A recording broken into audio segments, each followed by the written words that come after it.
Ako po si James Macalianza, DTF operator ng 60cm Desert ng Tuan Luna Plaza. Nagamit po ito ng 6 na beses sa isang linggo na may total na 124 meters.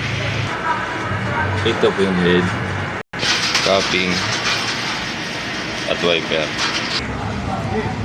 Ganito naman po yung tamang pag-headwind. Tapos mag-headwind pa natin punasan ng cupping at wiper. Ganito na po yung tamang pag nasa check.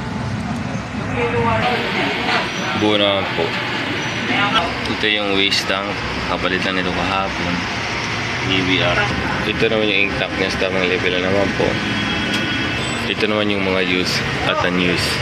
Meron akong tatlong film, tatlong white, dalang QA solution, tatlong yellow, tatlong black, tatlong cyan, dalawang magenta, at 7 white solution.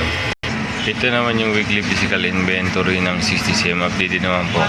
Ito naman yung consumable withdrawals ko sa buong isang linggo sa 60cm. Nakagamit ko ako ng isang film, dalawang white,